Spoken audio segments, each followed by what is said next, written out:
만약에 우리가 아픈 이유가 대부분 혈액이 통하지 않는다던가 염증이 생겨서 고통을 유발하기를 하는데, 그 염증을 좀 따뜻하게 한다거나 여러 가지 뭐 요법을 해서 충분히 완화될 수 있는 작은 염증인데도 그냥 간과하고 지나가다 보면은 더 정체되고 더 막혀있고 더 단단해지고, 그래서 석회로 가기도 하고 암으로 유발하게 될 수도 있거든요. 안녕하세요.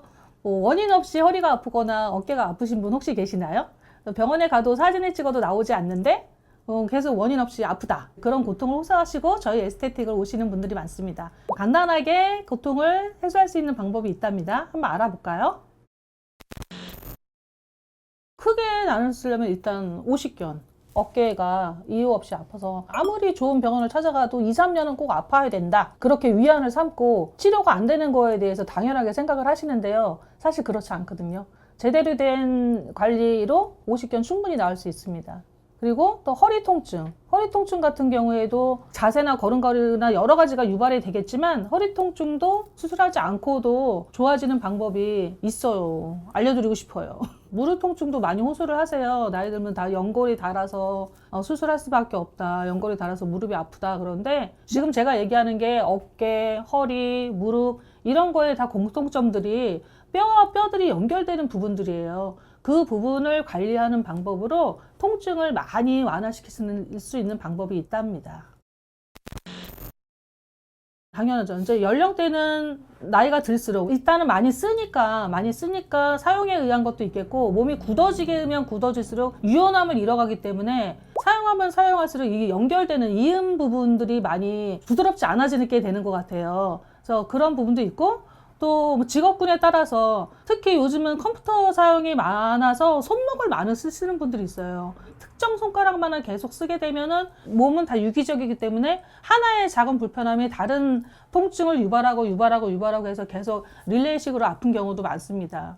한 가지 몸만 무리하게 사용하는 게 가장 큰 원인인 것 같아요. 그래서 우리 학교 다닐 때도 40분 수업하고 뭐 10분 쉬잖아요. 그 한 동작으로 오랫동안 유지한다는 게 그만큼 몸이 정지되어 있기 때문에 모든 순환이 안 되는 거죠. 또 몰두하다 보면은 쉬는 시간이 없기 때문에 한 가지 자세로 계속 오랫동안 자세를 취한다는 게 되게 데미지가 있는 것 같아요. 그래서 저는 이제 우리 샵에 오는 친구들한테도 작업할 때거나 공부할 때도 타이머를 갖다 놓고 50분 되면 알람 맞춰서 한 바퀴 돌고 와서 다시 앉아라, 이런 식의 잔소리를 많이 하거든요. 그래서 꼭 공부 시간에만 그런 게 아니라 내가 어떤 한 가지 동작으로 있는 거를 피했으면 좋겠어요. 적어도 1시간은 넘지 않게끔.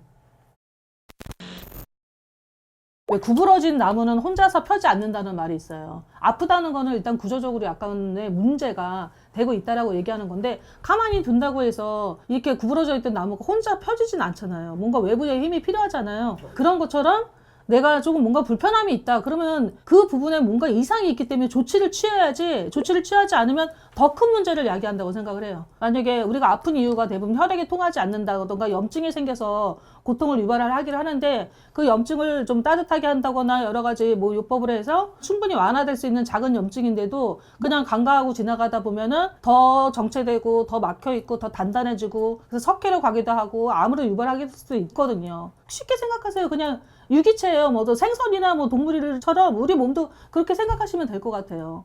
물론 그래요. 내 몸 안에 가장 큰 의사는 내 몸이다. 스스로 치유하고 우리가 재생이 계속 되기 있기 때문에, 물론 작은 고통은 스스로 치유하는 능력이 커요. 근데 이제 그게 생활에서 불편함을 가져왔을 때, 만약 일주일 정도 계속 같은 통증이 유발한다거나 같은 불편함을 유발한다고 하면 나의 자가력으로는 통제할 수 없는 범위라고 생각하시는 게 좋을 것 같아요. 항상 똑같은 동작을 하진 않잖아요. 같은 힘을 주고 같은 동작을 했을 때는 그대로 갈 텐데, 특별하게 뭐 다른 동작, 다른 힘이 주어졌을 때 우리가 몸에 약간 이상이 있는 거죠. 무거운 거를 들었다던가, 뭐 심하게 뭐 운동을 했다던가, 평상시와 약간 다른 행동, 뭐 앉았을 때 일어날 때 갑자기 팍 일어난다던가, 이런 거는 생활 속에서도 충분히 일어날 수 있는 일이기 때문에 그런 통증들은 언제든지 일어날 수 있는 거죠. 내가 여기가 아프면 내 생활을 한번 되돌아봐서 내가 어떤 무리한 행동을 했거나 무리한 자세를 했는지 한번 되돌아보시면은 아마 캐치가 되실 것 같습니다.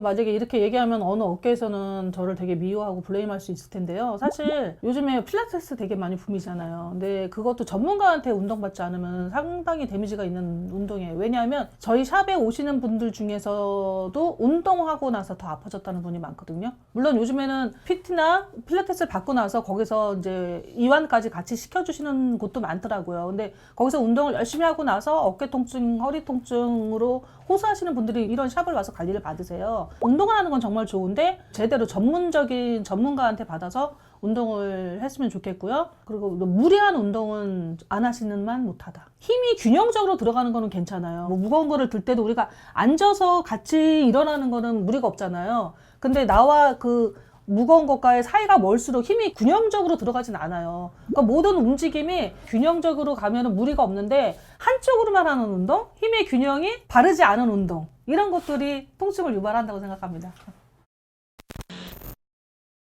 뭐 운동을 돈 주고 하는 것도 좋지만 스트레칭만 해주셔도 몸에 큰 무리는 없을 거예요. 일단 몸은 흘러야 되는 거거든요. 몸이 피도 흘러야 되고 뭐 림프도 흘러야 되고 여러 가지가 흐르고 멈춰져 있으면은 그때 이제 아프거나 이상을 가져오는데 흐르게끔만 해줘라. 그러려면은 우리가 스트레칭을 충분히 해주는 게 운동하는 것보다 더 도움이 될 수도 있다고 생각합니다. 저 지금까지 통증이 왜 생기고 어떻게 해야 되는지 말씀드렸는데요. 아프기 전에 지금 건강할 때 내 몸 사랑하는 방법으로 간략한 스트레칭, 그러니까 한 자세로 오래 있지 말고 내 몸을 내가 알아서 운동하는 방법을 꼭 지켜줬으면 좋겠어요. 양치하듯이 스트레칭 하자.